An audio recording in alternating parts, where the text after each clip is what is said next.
Anthony Richardson is probably the highest ceiling quarterback in this entire draft class. While his floor is certainly extremely low, to me, he's the most intriguing prospect in this NFL draft.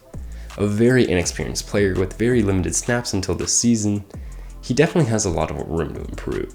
That said, he has the physical traits to be another Josh Allen, and profiles very similar to him coming out of college.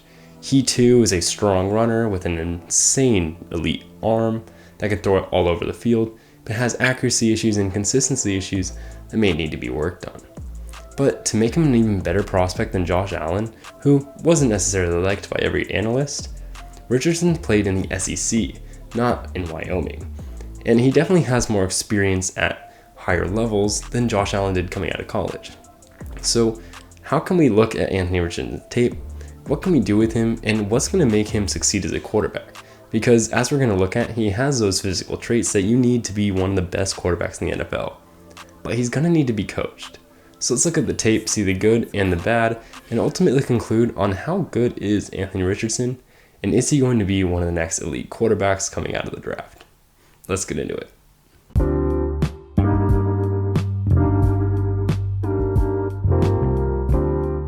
What's up, guys?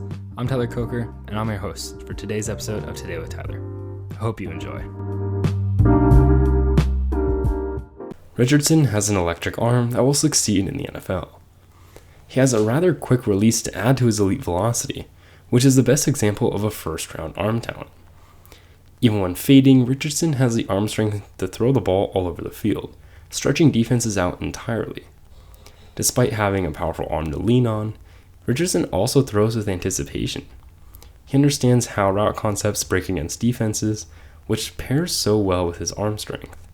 He can throw his receivers into yak, which will be a phenomenal trait at the next level. While his accuracy isn't always consistent, he excels in the deep game. His accuracy doesn't falter at all on the run, which will help his future offensive coordinator's playbook diversity. He can consistently hit on the run with elite ball placement.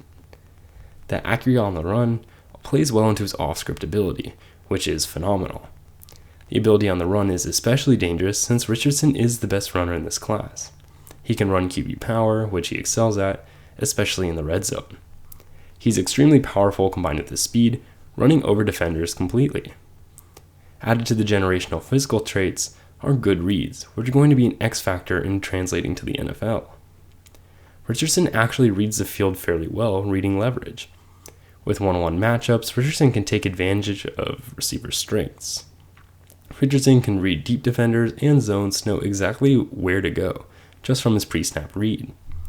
In the intermediate area of the field, Richardson can find soft spots in zones, and his arm power can fit throws in tight windows.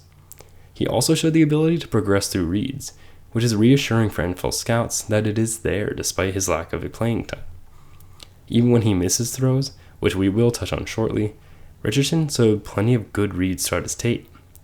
These good reads will be rewarded as he works to consistently hit his targets at the next level. Now, let's look at what Richardson will need to improve as he progresses to the league. First, his accuracy will need to consistently shine. In the shallow game, he can struggle to tone it down when to hit short routes. Richardson would benefit from knowing when to take a little off the throw, since he can fire too quick and misses throws entirely. That extends to some deep passes as well, where he forgets to arch the ball and instead throws an absolute laser. Under pressure, Richardson can lose accuracy quickly. When the pocket collapses, Richardson struggles, which is to be expected from such an unexperienced quarterback, but will definitely need to improve and definitely mark down his grade. Due to his lack of experience, he can make bad decisions under pressure, which will need to be coached out. Richardson's feet also will need to be disciplined, since he can be completely uncontrolled. He can struggle to keep his feet moving, which can lead to rough throws even just to his check down. That said, he has shown flashes of staying in the pocket rather than leaving, even when it's collapsing, which is amazing for his future. So Anthony Richardson isn't necessarily as bad as people make him out to be. While sure, he needs to work on his consistency and overall fundamentals aren't perfect with him, he has the strength necessary to be elite and doesn't have the weaknesses of someone like Malik Willis, who profiles very similarly. Willis was a runner who also had a very strong arm last year, and people were even projecting him all the way up to the second overall pick. But Willis and Anthony Richardson aren't the same. Richardson has much better reading ability at a higher level of college football, and somehow hasn't been given any credit for it. He even has a stronger arm, which is something to say because Willis had the strongest arm from last year. So Anthony Richardson has a chance to be great.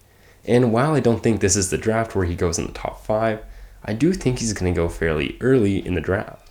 To me, he is, depending on your coaching staff, an early to mid first rounder. And that is very predicament on your coaching staff. He, to me, is a better prospect coming out than Trey Lance, who was extremely good, and that's not a shot at Trey Lance at all, but instead just a benefit to Anthony Richardson. So if you're a team that has a quarterback to have him sit, you can take him wherever you have the luxury to. But to me, he fits very well into a draft spot like 12, where Josh Allen was taken a couple years back.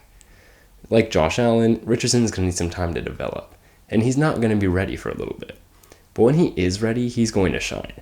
So it's not worth letting him drop to day 2, and definitely not worth letting him drop to the playoff teams that are going to be in the late first round, where they're going to be able to have the time to develop him and continue a dynasty.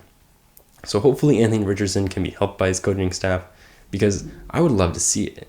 And if I had to pick a perfect team fit, though I wouldn't like it as a Washington fan, it has to be the New York Giants. The Giants have Brian Daboll, who was on the coaching staff that helped Josh Allen go from the same thing Anthony Richardson is to an elite quarterback who's always in the MVP conversation. So having a quarterback vacancy, like what Daniel Jones is probably going to leave once he leaves, would be great. Because now you can sign Daniel Jones to a 2 or 3 year deal, and know Anthony Richardson will eventually outplay him, and you'll have an elite quarterback for New York. That said, I kind of hope it doesn't happen just because I'm a Washington fan, but I do think that is the perfect situation for him to go to. A team that's rebuilding, doesn't need him immediately, and ultimately would be able to make him succeed. Thank you for listening. I hope you enjoyed, and I'll see you next time.